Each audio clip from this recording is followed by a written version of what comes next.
Yo, what up? This is Chuuwee, Chaz, Chubert, Mob Marley, Sleep Lightly, Y'all Hardly, Anything.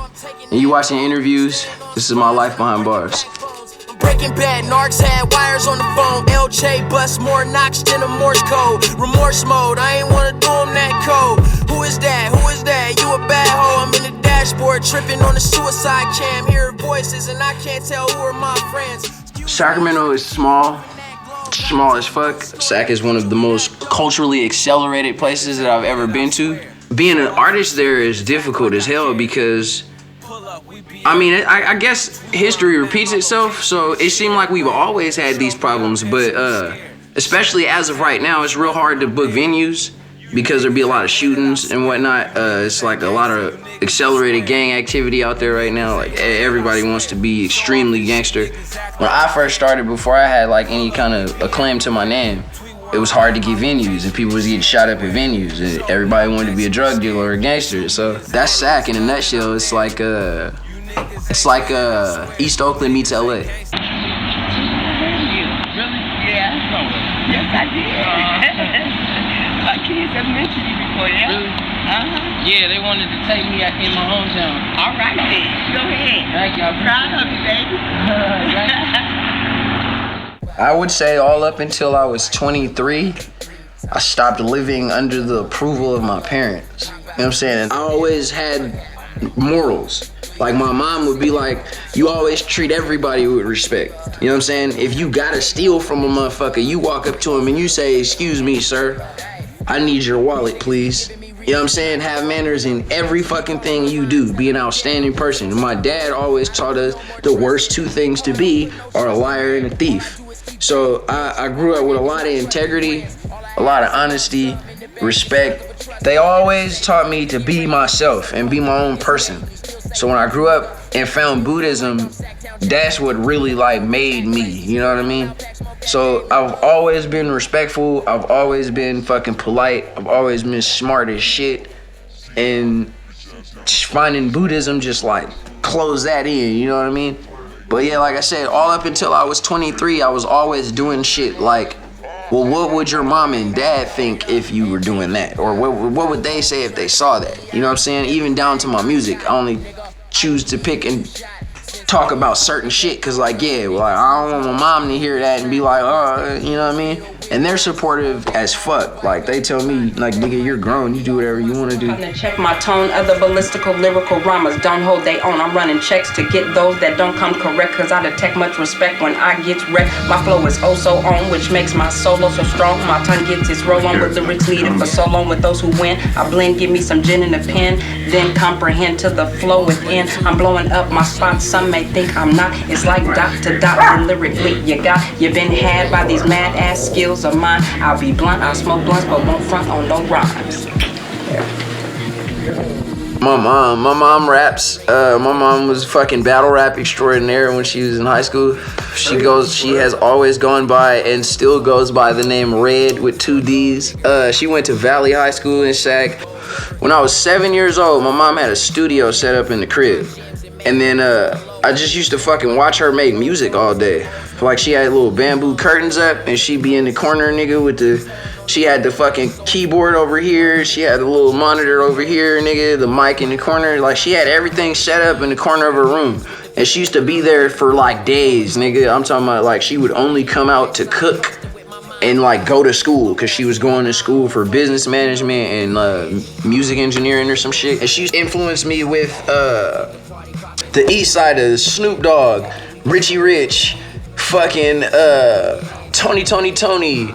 But yeah, like I just used to watch my mom make hella music and then so I started paying more attention to it. And I think when I was like 8 or 9, I just decided to write a rap. I kept writing poetry and then wrote raps here and there, but I didn't really actually start rapping until I was like 12 or 13.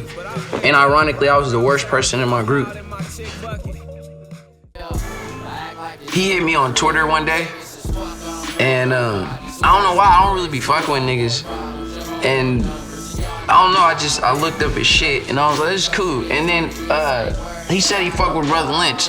So I kind of felt like it would be disrespectful to not at least like hear him out, because like Brother Lynch is an OG from Sac. And then so yeah, we just ended up like just constantly working. And I think one time he invited me to his house, and we were just like in Ace's. We were at Ace's house because they live not too far from each other, and we was in Ace's room just listening to shit. And niggas was like, we should just do a project.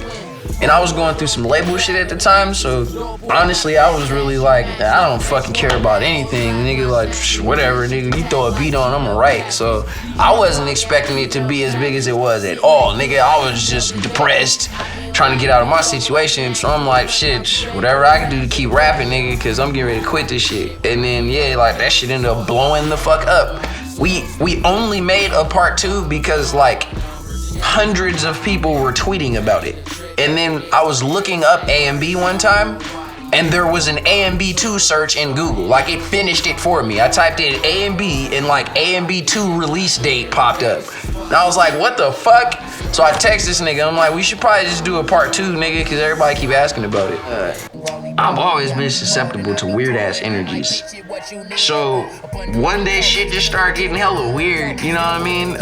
My mom went to Risko and she had got this fucking pendant that I have on my arm now. She bought this pendant from this lady, and she was like, oh, I know you were reading about Buddhism before, and this lady gave me this necklace. It's for prosperity. It's supposed to help you make money. And I was like, oh, word. And then, so yeah, after that, like, all my problems went away, and then my motherfucking career just skyrocketed. So from there, I just started meditating and practicing Buddhism. So yeah, now I got all these talismans tattooed on me because I'm terrified of, like, negative energies, and, like, I be real careful about what I do and what I put out there into the world. Just trying to be in the right mind state of everything is what has got me here thus far, I guess, you know what I mean? Just staying focused and, like, I think about stuff that a lot of other people don't think about, you know what I mean? Like, I sit at home and go, oh, well, I'm not doing this or this, so I'm trying to accelerate, I gotta get it going. And someone will go, well, nah, you just did this, or like, look at your current achievements. So just constantly thinking about accelerating and like what I don't have and what I want to get to, instead of just being comfortable. Just be a person, man. Just be a person and respect other people's energies, nigga, and we all have to live here together, you know what I'm saying? So it's about just being considerate of this is everybody's space and not your space.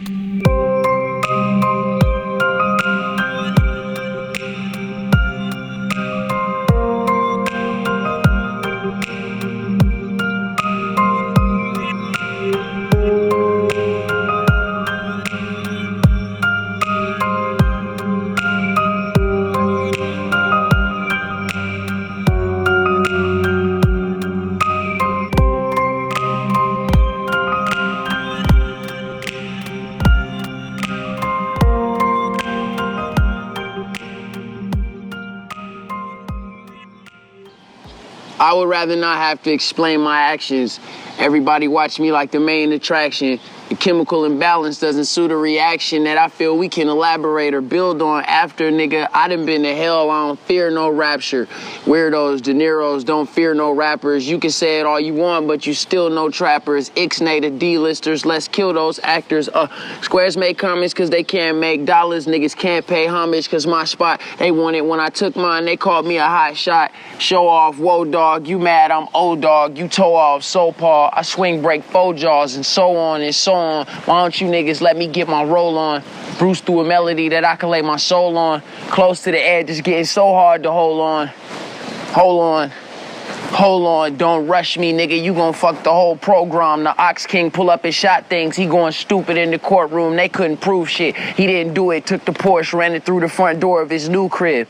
Killed him, his daughter, and his new bitch, true shit. Try to live a humble life as a brand new being, to be a brand new being with guns steady shooting in. Dystopia, 2016.